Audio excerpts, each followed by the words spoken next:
तुम्हें बहुत संपत्ति की चाह है, मेरे प्रभु का भजन करो। सच्ची मानिए, ऐसी संपत्ति प्राप्त होगी कि न पारमेष्ठ्यम न महेंद्रधिष्ण्यम न सार्वभौमम न रसाधिपत्यम न योग सिद्धिर न पुनर्भवम वा। विश्वास करो, 4 दिन भजन करते हो, ऊब जाते हो, ऐसे नहीं। लक्ष्य की प्राप्ति के लिए प्राणों की बाजी लगाई जाती है, चाहे कोई लक्ष्य हो। लौकिक लक्ष्य में क्या खिलवाड़ से कोई विजय प्राप्त करता है? प्राणों की बाजी लगाकर जब अभ्यास किया जाता है तो साधारण से साधारण और असाधारण से असाधारण सब पर विजय प्राप्त की जाती है, जब प्राणों का मोह छोड़कर अभ्यास किया जाता है। ऐसे ही भजन का अभ्यास आप मान लीजिए, जो चाहिए वो प्राप्त हो जाएगा। श्रीपाद कह रहे, असुलभ मिह लोके लब्धुमिच्छस्य यत्नाद। तुम प्रयास से उतना धनी नहीं हो सकते हो जितना भगवत कृपा से हो जाओगे। प्रयास तो सब कोई कर रहा है कि मैं सर्व सुखों का भोक्ता बन जाऊं, पर बन पा रहा है क्या?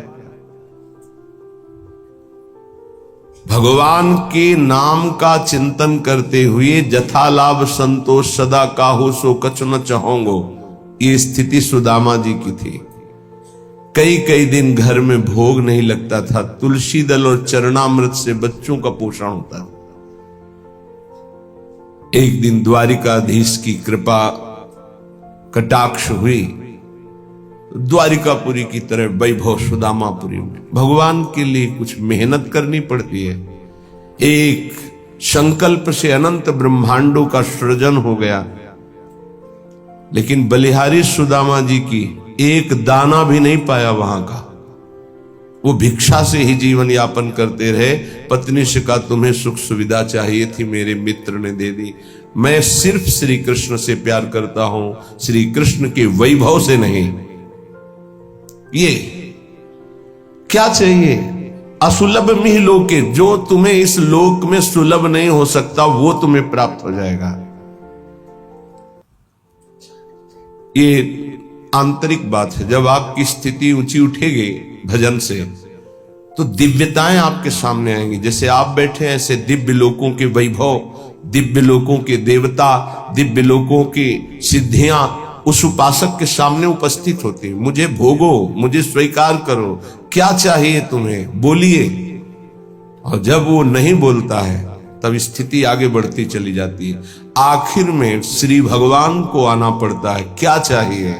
जब उनसे भी नहीं बोलता है तब वो अधीन हो जाते हैं और संग संग डोलते हैं। जहां मेरा भक्त चरण रखे वहां रखूं मैं हाथ, पीछे पीछे मैं फिरूं कभी न छाड़ू साथ। मान लो मेरी बात, अगर नाम जब चल रहा है तो असुलभ मिह लोके लब्धुमिच्छस्य यत्नाद, जो बड़े प्रयास से यहां प्राप्त नहीं हो सकता वो तुम्हें प्राप्त हो जाएगा।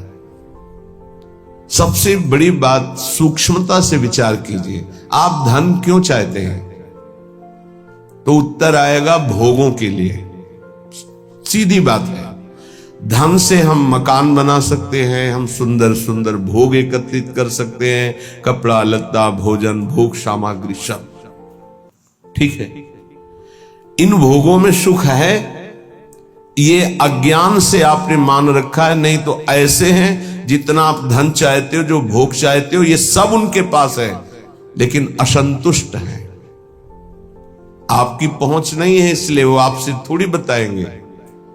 अपने लोगों को पता है, जिन पदों की आप आकांक्षा करते हैं, जिन भोगों की आकांक्षा करते हैं, जिस वैभव की आकांक्षा करते हैं, वो वैभव है, वो पद है, वो भोग है, पर एकांत में रोते हुए नजर आए हैं। रोते हुए मान लीजिए, बिना श्री भगवान के भजन के तुम्हें कहीं विश्राम नहीं मिल सकता। अगर संपत्ति ही चाहिए तो 5 वर्ष के बालक ध्रुव ने, जब सुरुचि ने झिड़क दिया कि अगर महाराज की सिंहासन पर बैठे हुए गोद में बैठना है तो जा नारायण का भजन कर और ये शरीर छोड़ और मेरे गर्भ से पैदा हो, तब तू सिंहासन का अधिकारी होगा, सुनीति के गर्भ से नहीं। माता सुनीति ने उसी बात को पुष्ट किया, बेटा तू विमाता को कटुवचन बोलने वाली मत मान, वो मां है, ठीक कहती है। महाराज तो मुझे दासी भी स्वीकार करना अब नहीं चाहते, तू परम कृपालु भगवान नारायण का भजन कर, हरि का, और उन्हीं से अपनी चाह की पूर्ति कर।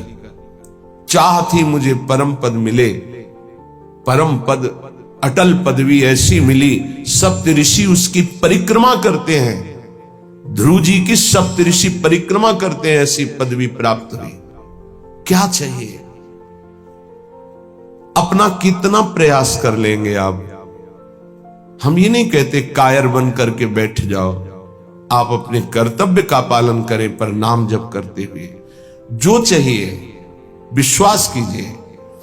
अगर भगवान का भजन करते हुए तुम भगवत प्राप्ति नहीं कर पाते, भ्रष्ट हो जाते हो, तो श्रीमान कुलवानों के यहां तुम्हारा अगला जन्म होगा, परम पावन, जहां वैभव ही वैभव है। जिन भोगों में तुम भ्रष्ट हुए हो, उस भोगों की बाहुल्यता होगी, और भक्ति के संस्कार उन भोगों से वैराग्य दिलाकर अगला जन्म भगवत प्राप्ति करा ही देगा पक्का।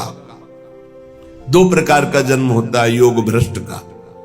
यदि वो भोगों में भ्रष्ट हुआ है तो भोग की बाहुल्यता और भक्ति संपन्न घरों में जन्म होगा, और यदि वो वैराग्य की चूक हो गई है तो अगला जन्म उसको सीधे ऐसे गृहस्थों के यहां होगा जो अकिंचन, वैरागी और भगवत भक्त होंगे, जहां जन्म से वैराग्य के संस्कार और फिर भगवत तत्व का बोध, भगवत प्राप्ति।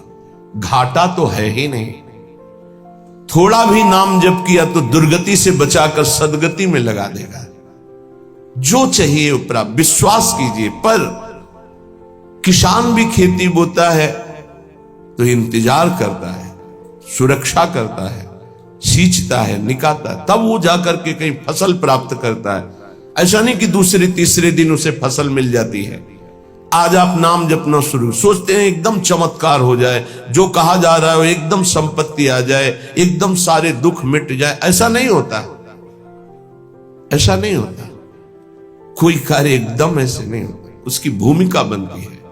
पहले अनर्थों की निवृत्ति होती है, जिसको पाप कहते हैं। पाप प्रवृत्ति का नाश होता है, पहले पाप नाश, फिर पाप प्रवृत्ति का नाश, फिर भागवतिक भावों का उदय, फिर जो चाहोगे वो प्राप्त हो जाएगा। विपुल धन स्त्री पुत्र गे हो तमादि, उत्तम स्त्री, उत्तम पुत्र, उत्तम धन, जो चाहिए मिल जाएगा। भगवान ने कहा है आर्त, अर्थार्थी, जिज्ञासु, ज्ञानी, चार प्रकार के भगत होते हैं। एक संकट निवृत्ति के लिए, एक धन प्राप्ति के लिए।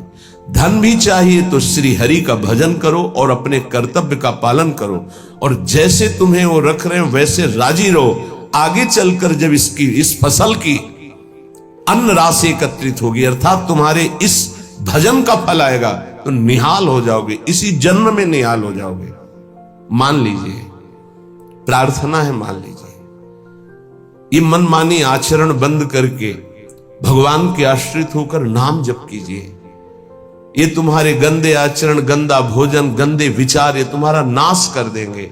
जो तुम्हें लगता है अरे कुछ नहीं है, जब विपत्ति और संकट और पापों का फल आता है तब समझ में आता है कि हमने क्या गलती की है। इसलिए कर निपतित मुक्तिम कृष्ण भक्तिम, बहुत सुंदर बात है। यदि तुम्हें विपुल धन चाहिए, सुंदर स्त्री चाहिए, पुत्र चाहिए, वैभव चाहिए, उत्तम घर चाहिए, सच्ची मानिए, बार बार सच्ची इसलिए कह रहे कि आप विश्वास कर लीजिए, विश्वास कर लीजिए। बिना किसी प्रयास के अनायास ही अनंत ब्रह्मांडों का सृजन भगवान ने किया है। ये तुम्हारे लिए कुछ बड़ी बात नहीं है, तो क्यों नहीं कर देते भगवान? इसलिए नहीं कर देते कि तुम अपने अहम को पुष्ट किए हो, तो अहंकारी को अपने कर्म का भोग भोगना होता है। ये सिद्धांत है। अहंकार विमूढ़ात्मा कर्ता हमिति मन्यते, तो भोक्ता उसको बनना पड़ेगा। अवश्यमेव भोक्तव्यम कृतम कर्म शुभाशुभम। और अगर अहंकार भगवान के चरणों में समर्पित कर दो तो जीवन का वो प्रकाश, वो आनंद, वो वैभव कैसे तुम्हें बताए। किस बात की कमी है? हमारा चिंतन प्रभु में नहीं जुड़ा, बस इसी बात की कमी है।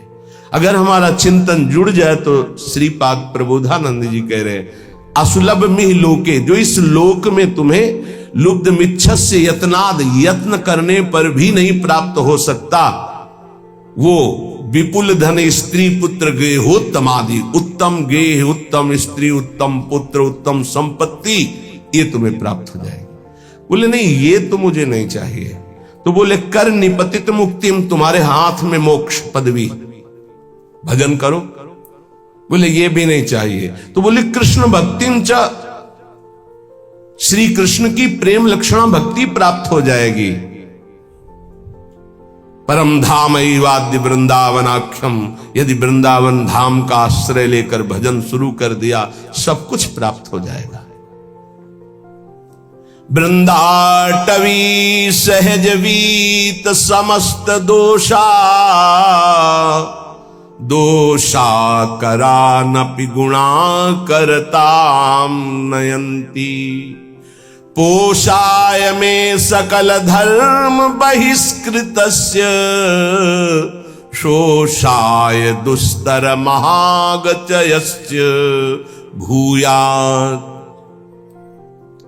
चाहे जितना बड़ा पापी, नीच आचरण करने वाला दोषी पुरुष हो, वृंदाटवी सहज वीत समस्त दोषा, दोषा करानपि गुणा करताम नयंती, जिसमें एक भी गुण नहीं है, केवल पापाचरण है, ऐसा पुरुष भी यदि धाम का आश्रय ले ले और नाम जब शुरू कर दे, तो कह रहे हैं सर्व दोषों का नाश करके सर्व गुणवान बना देता है। महर्षि ब्रह्म ऋषियों की पदवी में पहुंच गए, केवल नाम जप करके, भगवान का आश्रय लेकर के।